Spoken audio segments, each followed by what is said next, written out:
প্রিয় বন্ধুরা, আজকের পর্বে আলোচনা করব উচ্চ মাধ্যমিক ইংরাজি বিষয়ের লাস্ট মিনিট সাজেশন 2024।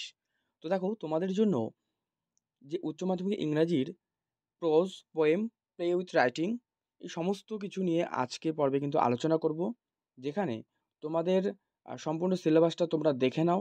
এখান থেকে তোমরা খুবই উপকৃত হবে।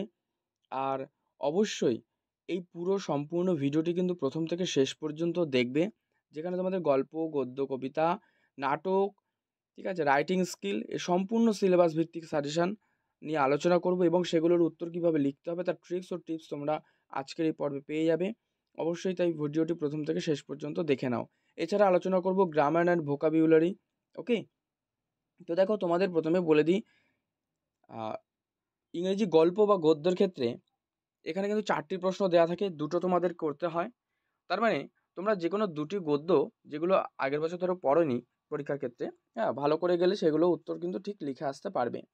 তবে একটা জিনিস মনে রাখবে, যদি খুব বেশি রিস্ক না নিতে চাও তাহলে তোমরা 3টে গদ্য পড়বে, ঠিক আছে? তো প্রথমে স্ট্রং রুটস, এখান থেকে যে প্রশ্নগুলো পড়বে একবার দেখো। I would say mine was very secure childhood, whose childhood is refer to here, how was his life secure, আর what role did the speakers parents to secure his life. এই কোয়েশ্চেনটি পড়বে। 2, despite this disadvantage he possessed, who is he, what are his disadvantages, describe the man, write short character sketch of the man.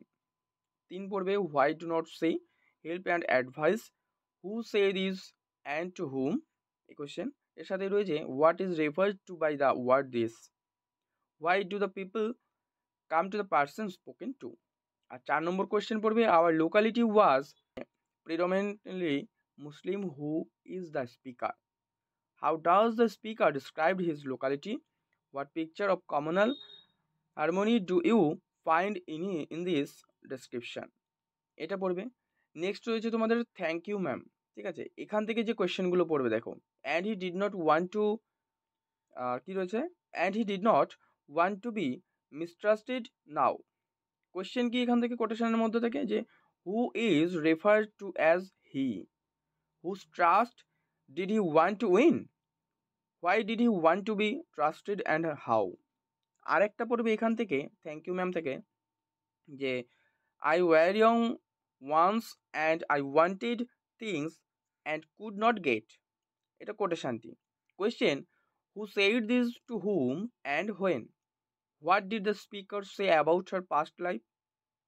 সেই question থেকে, ঠিক আছে? তো question তোমরা এগুলো দেখে নাও, যে here comes someone running, who said this to live in whom, why did he come running, how was he wounded, describe his condition, ঠিক আছে? এটা বর্ণনা করতে বলছে। তো 2 নম্বর যেটি রয়েছে দেখো, you have already been answered, who said this and whom, how had been the person speaking to been answered. 3 number, forgive me, who said this to whom, why did he ask forgiveness of the treasure, how was he forgiven, what did the treasurer do when he gained him as a friend, what was the commitment given by the person spoken to। ওকে, তো এটা বললে এরপরে তোমাদের যে part থাকবে, এটা তো গদ্য অংশ গেল, অর্থাৎ গল্প। এরপরে কবিতা থাকে। কবিতা থেকেও তোমাদের 2টো প্রশ্ন করতে হয়, 4টে দেওয়া থাকবে, ঠিক আছে? কম বেশি ওগুলো 100 শব্দের মধ্যে উত্তরগুলো লিখতে হবে। মানে তোমরা এখানে ধরতে পারো 4টে, মানে 100 শব্দ, মানে কম বেশি হাফ পাতার থেকে একটু বেশিই হয়তো হবে, ঠিক আছে? মোটামুটি 12টা-13টা লাইন হবে। এইভাবে তোমরা লিখবে। কবিতার ক্ষেত্রে কিন্তু সারাংশ বা যে সামারি সেটা খুব ভালো করে পড়ে যাবে, তাহলে কিন্তু তোমরা লাইন তুলে যে প্রশ্নগুলো দেওয়া থাকবে সেগুলোর উত্তর নিজের মতো কিন্তু ভাষায় গুছিয়ে সুন্দর করে কিন্তু পরীক্ষায় লিখে আসতে পারো। ওকে, তো দেখো এখান থেকে যেটা পড়বে, দ্য পোয়েট্রি অফ আর্থ। ওকে, তো এখান থেকে কোয়েশ্চেন আমি বলে দিই, দেখো, অ্যান্ড সিমস, যেটা হচ্ছে গ্রাসি হিলস, কোটেশনটি এটা। Who is one, okay, what vision is referred to her, why does the one have such a vision. আর 2, he takes with his delight. Quotation দেওয়া রয়েছে, যে তাহলে who is he, when does he take the lead, explain the first, he takes the lead, এটাকে explain অর্থাৎ বর্ণনা করতে হবে। What does he finally do. আর 3 পড়বে, how is the poetry of earth never dead. Next, as live in the valley, most important যে কোয়েশ্চেনটি দেখো, আর soldier very young lies open mouthed, quotation রয়েছে। তাহলে কোয়েশ্চেন রয়েছে যে what is the source of the line, who is the soldier, how is he sleeping, how is the place where he sleeps, describe the valley, এটা বর্ণনা করতে হবে। 2 নম্বর question দেখো, এটা আমি পড়ছি না, তোমরা এখান থেকে দেখে নাও, আমি বা চাইলে তোমরা কিন্তু এখান থেকে স্ক্রিনশট তুলে নিতে পারো। 4 নম্বরের কোয়েশ্চেন দেখো, in his side there are 2 red holes, এটা কোটেশন দেওয়া রয়েছে, তারপরে কোয়েশ্চেনগুলো রয়েছে। এর অথবা যে কোয়েশ্চেনটি রয়েছে দেখো, in his side there are 2 red holes দিয়ে কোয়েশ্চেন কিন্তু আলাদা, কোটেশন কিন্তু সেম রয়েছে। নেক্সট রয়েছে শ্যাল আই কম্পেয়ার দি, ঠিক আছে, এখান থেকেও তোমরা 3টে কোয়েশ্চেন পড়বে যে so long as men can breathe or eyes can see, so long lives this and this gives life to this to thee. Okay, এই মানে কোটেশনগুলো আমি তোমাদের বলে দিচ্ছি, তোমরা এখান থেকে দেখে নাও। আর হচ্ছে হোয়েন, আরেকটা কোটেশন বলছি, when in eternal lines grows. Okay, আরেকটা কোটেশন বলে দিই, তোমরা এখান থেকে দেখে নেবে, যেটা every fair from fair sometimes declines. Okay, এই লাইনটা তোমরা দেখে নিও। এরপরে তোমাদের হচ্ছে প্রপোজাল থাকে, দ্য প্রপোজাল মানে নাটক থাকে, ঠিক আছে। এইখানে এই নাটক দেখো, দ্য প্রপোজাল অর্থাৎ নাটক থেকে কিন্তু তোমাদের একটা প্রশ্ন করতে হয়, আর এর কোনো অল্টারনেটিভ কিন্তু প্রশ্ন নেই। তবে এখানে তোমাদের 3টে প্রশ্ন দেওয়া থাকবে, ঠিক আছে, যে কোনো একটা উত্তর করতে হবে, তার মানে 3টের মধ্যে যে কোনো একটা কিন্তু তোমরা উত্তর করতে হবে। আর এখানে কিন্তু তোমাদের দেখবে কিছু কিছু সময় যে লাইন তুলে প্রশ্ন করে, মানে কে বলেছে, কার উক্তি, এমন ধরনের কোয়েশ্চেন কিন্তু জিজ্ঞাসা করা হয়, ঠিক আছে। আর অবশ্যই এখানে কিন্তু সেক্ষেত্রে পার্ট নম্বরগুলো থাকে, অথবা এমনও হতে পারে যে ডাইরেক্ট মানে 5 নম্বর থাকলো, ঠিক আছে, 1+4 বা 2-3, অথবা গোটা 5 নম্বরটাই কিন্তু থাকতে পারে। তো কোয়েশ্চেন কি কি পড়বে আমি একটু দেখিয়ে দিচ্ছি তোমাদের স্ক্রিনে, তোমরা দেখো। Oh, what a burden to be the father of a grown up daughter, মানে এটা কোটেশনটা। কোয়েশ্চেন হচ্ছে who said this, who is consider as a burden, why does the speaker say so. আর 2, she is the love sick cat, who said this to whom, about whom was it said, who is referred to as a love sick cat, why does the speaker say so. 3 হচ্ছে sketch the character of Chubukov, এর অথবা যে question রয়েছে describe Chubukov as a sensible father, মানে অনেক রকমভাবে কিন্তু কোয়েশ্চেনগুলো ঘুরিয়ে হতে পারে। তো প্রশ্ন আরও একটা তোমরা লিখতে এখান থেকে পড়তে পারো, যেটা হাউ ডাজ চোকোবভ যে act as a bridge between 2 unstable characters, আর describe the character of Lomov. Okay, এটি। আর গ্রামার ভোকাবুলারির ক্ষেত্রে দেখো তোমাদের যেটা রয়েছে, এটার একমাত্র উপায় মানে টেক্সটের যে গ্রামারগুলো রয়েছে সেগুলো পড়া, কারণ এগুলো পড়লে কিন্তু খুবই তোমাদের কাজে লাগবে, লাইন ধরে ধরে এগুলোকে প্র্যাকটিস করবে। ধরো মানে ন্যারেশন চেঞ্জ বা ভয়েস চেঞ্জ, আর্টিকেল প্রিপোজিশন, এগুলো খুব ভালো করে দেখে রাখবে, কারণ এগুলো তোমাদের বইয়ের যে গল্প, নাটক বা কবিতা, এইখান থেকেই কিন্তু তোলা হয়, কারণ গ্রামার ভোকাবুলারি কিন্তু যে কোনো লাইন ধরেই হতে পারে প্রশ্ন, আর এর কোনো সাজেশন কিন্তু হয় না, এগুলো প্র্যাকটিসের উপর নির্ভর করে। তো তোমাদের যে টেস্ট পেপার রয়েছে অবশ্যই ওগুলো ওখান থেকে গ্রামার ভোকাবুলারি সেটগুলো একবার ভালো করে দেখে নিয়ে কিন্তু তোমরা রপ্ত করতে পারো, ঠিক আছে। নেক্সট তোমাদের রাইটিং স্কিল।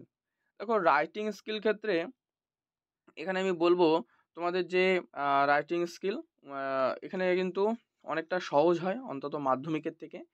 তো রাইটিং কিন্তু একটা লিখতে হয়, তাও শুধুমাত্র যেটা হচ্ছে লেটার রাইটিং বা রিপোর্ট রাইটিং, তার সঙ্গে একটা সামার রাইটিংও একটা রয়েছে, যদিও সেটা কিন্তু খুব মানে তোমরা চাইলে লিখতে পারো অবশ্যই, তবে লেটার রাইটিং বা রিপোর্ট রাইটিং লেখাটা মনে হয় বেটার, ঠিক আছে। তোমাদের যেটা সবথেকে সুবিধা, সহজ এবং খুব অনায়াসে লিখতে পারবে, সেই প্রশ্নই অবশ্যই কিন্তু অ্যাটেন্ড করবে, অযথা কঠিন প্রশ্নে অ্যাটেন্ড করতে যেও না।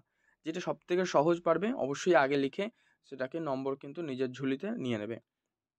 তো দেখো লেটার রাইটিংয়ের ক্ষেত্রে তোমরা যে এডিটোরিয়াল চিঠি বা লেটার রাইটিংয়ের একটা ফরম্যাট, এটা ঠিকঠাক করে গেলে বা যে কোনো একটা অফিসিয়াল চিঠি পড়লে তোমরা কিন্তু লিখে দিতে পারবে তাহলে, ঠিক আছে। আর অবশ্যই মনে রাখবে এই লেটার রাইটিংয়ের ক্ষেত্রে কিন্তু প্রতিটা স্টেপের উপরে নম্বর রয়েছে, ঠিক আছে, তাই সঠিক নিয়মগুলো অন্তত মেনে তারপর তোমরা লিখবে। তো কী কী প্রশ্ন পড়তে পারো দেখো একবার বলে দিই, যে write a letter to the editor of an English daily expressing your view on increasing violence এটি against woman in our society. 2 number পড়তে পারো Write a letter to the editor of an English daily expressing your concern about price rise of daily uses. Clear? 3 number question পড়তে পারো, write a letter to the editor of an English daily about sound pollution in our locality, মানে শব্দ দূষণটা। 4 number দেখবে, write a letter to a store manager complaining about the goods which you bought from that store. 5, write a letter to the postmaster for inquiry about a missing parcel. এইটা গেল একটা part, letter writing. আর report writing মানে যে কোনো, মানে কি বলবো, এটা হচ্ছে যে কোনো কারেন্টের উপরে, মানে কারেন্ট যে ঘটনা, ঠিক আছে, তো সেই ঘটনার উপর থেকেই সাধারণত রিপোর্ট রাইটিংটা লিখতে দেওয়া হয়। এক্ষেত্রে লেখার ধরন বা নিয়মকানুন এগুলো অবশ্যই তোমরা দেখে যেও, তাহলে যে কোনো দিক মানে কমন হোক বা আনকমন হোক তোমরা কিন্তু লিখে আসতে পারবে। আবার বলছি, পার্টের উপরে কিন্তু নম্বর দেওয়া থাকে, দেখতেই পারো এগুলো, যে annual function of our school, of your school, ঠিক আছে, মানে তোমার স্কুল যেহেতু, তাহলে তুমি যখন পরীক্ষায় লিখবে ইয়োরটা কিন্তু আমার হয়ে যাবে, মাই হয়ে যাবে, ঠিক আছে। তো blood donation camp, ICC cricket, WC cup মানে হচ্ছে ওয়ার্ল্ড কাপ, ঠিক আছে। আর চন্দ্রযান 3, ইন্ডিয়ান অন মুন, এগুলো দেখতে পারো। তবে দেখো, একটা জিনিস তোমরা এখানে দেখতে পারো, যে যে জিনিসটা সব থেকে বেশি গুরুত্বপূর্ণ বলে মনে হয়, মানে চন্দ্রযান 3, যেমন সবাই ভাবছে যে এই প্রশ্নটা আসবে, এই প্রশ্নটা আসবে, অথচ দেখো এই প্রশ্নটাই হয়তো এলো না। তাই বলবো, মানে তেমনটি না ভেবে তোমরা অল্প এটা কিন্তু হালকা দেখে যেতে পারো চন্দ্রযান 3টা, ঠিক আছে, একেবারে না দেখে কিন্তু যেও না। এরপরে তোমাদের যেটা দেখো, সম্পূর্ণ আমি এই যেগুলো বললাম আজকের পর্বে, প্রোজ, পোয়েম, প্লে মানে নাটক যেগুলো রয়েছে সেগুলো তো আলোচনা করে দিলাম। তো পর্ব যদি ভালো লাগে অবশ্যই কিন্তু লাইক করে দাও, তোমার বন্ধুদের মধ্যে শেয়ার করে দাও। সম্পূর্ণ ডিটেলস আমি আলোচনা করে দিলাম। চ্যানেলে নতুন হয়ে থাকলে অবশ্যই কিন্তু চ্যানেলটি সাবস্ক্রাইব করে পাশের বেল বাটনটি অল করে রেখো।